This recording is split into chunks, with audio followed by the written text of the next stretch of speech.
Hi guys! We're gonna talk about stupid decisions people make in horror movies. Or just scary stories in general. You decide to pursue any kind of monster, mythical legend, or anything that gives you an abnormal presence. Your brain tells you when something's weird and gives you this thing called common sense. Use your common sense. That way you won't end up like the people missing on the news all the time or murdered in horrible and disgusting ways. Not carrying any kind of weapon, not being able to protect yourself, or having any self-defense at all. Guys, weapons and self-defense classes exist for a reason. Freaking, if you're going in the woods to hunt Bigfoot, bring a gun, because you know what? You might find a psychopath. You might say an psychopath, exactly. Oh, you always want to go in an even group. That way you guys can split off unless you're completely like crazy and you just decide, oh, I'll go alone. That way you at least have one other person. It's better, like Dana said, not to go alone with one other person. But the thing is, I say with another person, if that thing, whatever in the horror movie is coming, you really want to go with a bigger group. That way you can all advance upon them. Dude, I'm pretty sure if it's 5 against 1, no matter how superhuman it is, like fucking stab that thing. Stab it. Yeah. So it's better to go in a huge group. I know. Don't wait one at a time like in movies. Yeah, go for it at once. Yeah, and don't be that person that goes alone. Like, if you go alone, you're gonna die. Ignoring the signs. Let's say, I don't know, you look up and in the mirror and you look back up and there's a person in there. That's not normal. That's probably bad. Blood on the wall. Not normal. If your neighbor is staring at you for more than 6 seconds and then smiles. Not normal. If you start hearing tapping from your attic, basement, walls, anywhere. Yeah, not normal. If you're out camping and you hear something walking around, not normal. Fucking set yourself on fire. I don't care. Get yourself out of that situation. Don't ignore the signs. Like, people ignore the signs of depression, suicide, freaking all these signs, and it's like they're there to stop whatever's about to happen. You really don't want to ignore signs. Don't give away your position. That's a dumbass mistake. That is a very dumb mistake. If they don't know where you are, stay silent. Stay hidden. Fuck everyone. Don't be that person that lights a fire in a completely dark woods. Don't do that.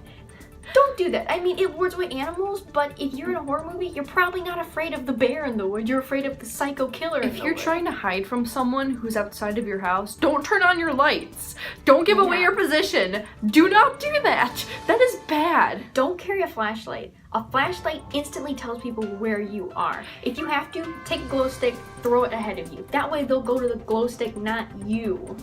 Don't be dumb. If you're hiding from someone, don't peek your head out of something to look for them. Because either way, it's like, either they're there or they're not. And if they're not, okay, then I'm safe. And if they're there, if I look, I'm in trouble. There's no reason for you to look. Don't be curious. Just don't be curious. In any other thing, be curious. But don't be curious in a horror movie. Don't go where you're not supposed to.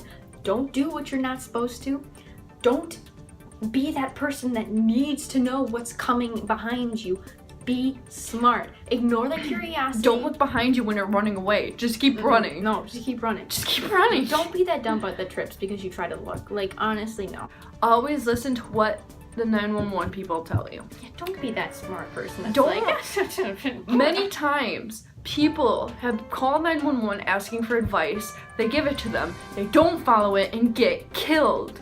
This happens, and I'm like, they're trained to know what to do in situations. If they tell you, even when they give you a reason and you don't listen to it, maybe you should die. Maybe you deserve it. Just a little bit. Advance the species, you know? Well, it's like, if you call 911 and then 911's like, don't leave your car. There could be like, who knows how many people outside, and you leave your car. Even though you know exactly why you should not leave your car, well then it's like you're just asking for it to be killed. Stay in the public. Don't go to places where there's nobody. Oh, yeah, Stay in public. Don't go in the woods. Don't go to your house. Do not be alone. Be in public places. If someone's chasing you, go to a public place. Like, seriously, don't start running into abandoned areas. Go to where public eyes are. They most likely will give up the chase for you, unless they're truly psychotic and they will continue pursuing you with everyone watching them. Which then you really just need to, like, you're screwed. You're literally screwed if that happens. girl. Because ain't no one gonna help you if someone's swinging a knife at you. Also, when you're in public, side note, don't run. When you run and everyone else is walking, you instantly signal where you are. I know it's hard. Walk. It totally goes against everything in your brain. But that is a really good point. It's like if you're running, they're gonna see you and they can run through too. Then be like, oh, there you are. There we go. And they'll find you. If you can you escape into like a store or some nearby area. If they're trying to follow you in a crowd, escape into a building. And hopefully then you can lose them. And even then, I'd still keep walking. I would get into that building, walk, leave out the back, run. Fucking run anywhere. This has been our horror doing stuff. Check out my other videos and be cool, guys.